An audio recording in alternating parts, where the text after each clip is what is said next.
बिहार में BPSC TRE 3 के शिक्षक बहाली की काउंसलिंग शुरू हो गई है। पूर्णिया में उत्तर प्रदेश से कई शिक्षक आए हैं। आपको बता दें कि डीआरसीसी में कक्षा 1 से 5 तक के शिक्षकों की काउंसलिंग हो रही है। बाहर से आए शिक्षकों का ये कहना है कि काउंसलिंग को लेकर व्यवस्था अच्छी है। बीपीएससी 3.0 शिक्षा भर्ती हुई है। यहाँ पे शिक्षक भर्ती बेसिक में हुआ है सिलेक्शन यहाँ पे, और जिसकी काउंसलिंग यहाँ पूर्णिया संभाग में चल रही है। कैसी व्यवस्था है? व्यवस्था वगैरह तो यहाँ पे बहुत अच्छी है। यहाँ बीपीएससी टीआरई 3.0 में 1 to 5 में मेरा सिलेक्शन हुआ है। क्या कहेंगे, बिहार में लगातार वैकेंसी आ रही है और ये है कि बिहार में क्योंकि यूपी में अभी रोजगार की शिक्षक की कोई भर्ती नहीं आ रही थी, तो इसलिए हम लोगों ने यहाँ फॉर्म डाला। और धन्य नीतीश चाचा का, आदरणीय विजय सिन्हा जी का और सम्राट चौधरी जी का, एनडीए गठबंधन की सरकार का कि हम जैसे दूर दराज के व्यक्तियों को रोजगार का अवसर मुहैया कराया, इसलिए हम उनका बहुत बहुत आभार व्यक्त करते हैं। जमुई जिले के लक्ष्मीपुर की रहने वाली 21 साल की सुप्रिया शारीरिक लाचारी के पीछे छोड़ हौसले की उड़ान भर रही है। सुप्रिया का परिवार वालों ने भी खूब तारीफ की है और उसका साथ दिया है। सुप्रिया की मां उसे गोद में उठाकर हर दिन बीए की परीक्षा दिलाने केंद्र पर ले जाती है। स्नातक की छात्रा दिव्यांग सुप्रिया पढ़ने लिखने में होनहार है। बचपन से ही दोनों पैर से दिव्यांग सुप्रिया को शिक्षा दिलाने में उसके मां और पिता का हाथ है।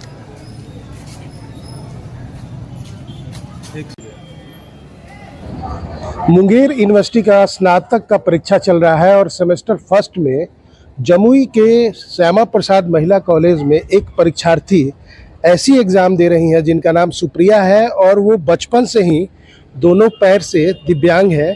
और देखा जा सकता है स्नातक पार्ट 1 की छात्रा है और जमुई ज़िले के लक्ष्मीपुर की रहने वाली है। और देखा जाए तो परीक्षा केंद्र में इनकी माँ इन्हें लेकर आती हैं परीक्षा दिलाने के लिए, और इसी तरह से गोद में उठाकर परीक्षा केंद्र का जो हॉल है वहाँ पर खुद जाकर बैठाती हैं और जब परीक्षा खत्म हो जाती है तो वो ले जाती हैं। शिक्षा का जुनून है, पढ़ने का जुनून है सुप्रिया में। पैर से लाचार होने के बाद भी वो पढ़ना चाहती है और यही हालात रहा कि शुरू से ही बचपन से ही पढ़ाई लिखाई में अव्वल होने के कारण माँ बाप इन्हें पढ़ा रहे हैं।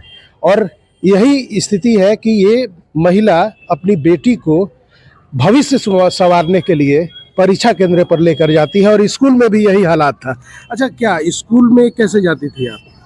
स्कूल में भी मुझे लेके जाया करता था, पहुंचाया करता था। जैसे मेरे दादाजी जब मैं छोटी थी तो वो पहुंचाते थे। फिर जैसे मैं बड़ी हुई तो कभी पापा को अपना दुकान संभालना होता, तो इसलिए अभी मम्मी लेके आई है। मम्मी लेकर आई है। पढ़ना क्यों जरूरी है? पढ़ना ही मेरा फ्यूचर है। अगर मैं पढ़ाई नहीं करूँगी तो फिर मैं सेल्फ डिपेंड बनना चाहती हूँ। इसीलिए। क्या बनना चाहती हैं पढ़ लिख के? IAS officer. क्यों जरूरी है बेटी के लिए पढ़ाई? बेटी चाहती है कि हम पढ़ें, मेरा भविष्य पढ़ाई है, इसीलिए हम इसको पढ़ा रहे हैं। कैसे ये प्रॉब्लम हुई थी आपको? ये जन्म से ही है। जन्म से ही? जी सर। तो उपचार हुआ, इलाज वगैरह हुआ? हाँ, कराए इसका, लेकिन नहीं ठीक हुआ। गोद में उठाकर इसी तरह से स्कूल भी ले गई थी आप? जी सर। और एग्जाम भी दिलाने ला रही हैं? जी सर।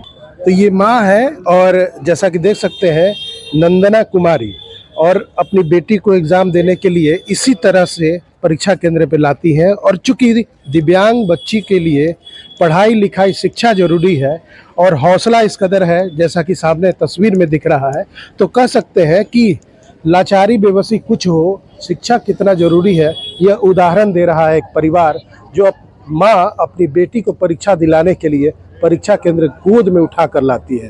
केसी कुंदन, न्यूज़ 18, जमुई।